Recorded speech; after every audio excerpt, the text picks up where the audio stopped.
a client comes in with a goal, we find out where they are, we find out what they're going to need to reach that goal, and we fill the gap. So in Mike's scenario, he wants to make the Olympics. He wants to perform at the Olympics in a very powerful sport. So, he needs to be extremely powerful, extremely explosive. So the training, replicates that. It works on enhancing that. Irene's scenario was she had to lose as much weight as possible, as fast as possible.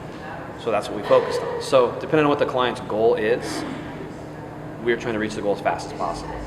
Basically, like I said, I was away from the sport for a few years, and now I've come back to it. I have to hit a certain standard to make the Olympic team. And basically now it's just a lot of competitions. I'm in competition season right now, so trying to build up my distance so that next year the gap for the A standard is a little bit less than it is right now. Pause, good. 3.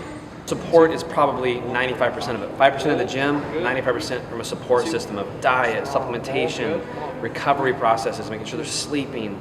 So that's where the education comes into play, is how do you take care of yourself after you've done the damage in the gym. In Irene's scenario, she lived with us for 5 weeks. So we were able to dictate everything, train her multiple times a week. We dictated everything. So we got incredible results incredibly fast with her. I was trained a certain way, and then coming here, it's like, oh, I don't have to run 8 hours a day. This is weird.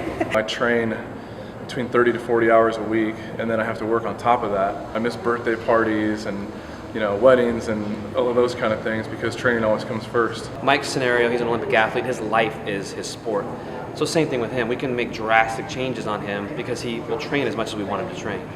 Our busy executives that travel a lot, they make progress but slower because they're in here 2 times 1 week. Maybe they're gone for 2 weeks traveling, so we're trying to teach them how to take care of themselves on the road. It's just a matter of setting up expectation. And if a guy comes in or a woman comes in and says, hey, in 4 weeks I want to be drastically different, I'm like, well, you got to make drastic changes and drastic commitments. When I was not active and I was living at a library at school all day, it was when I would start to get sick more often and started having a lot of health issues. I understood that it's a cycle, it's if you eat well, you're going to feel better. If you're going to work out, I know for me, I need to be active to keep myself sane. We call it the ripple effect. You take one person, you make them a better individual, they all of a sudden make everybody around them better.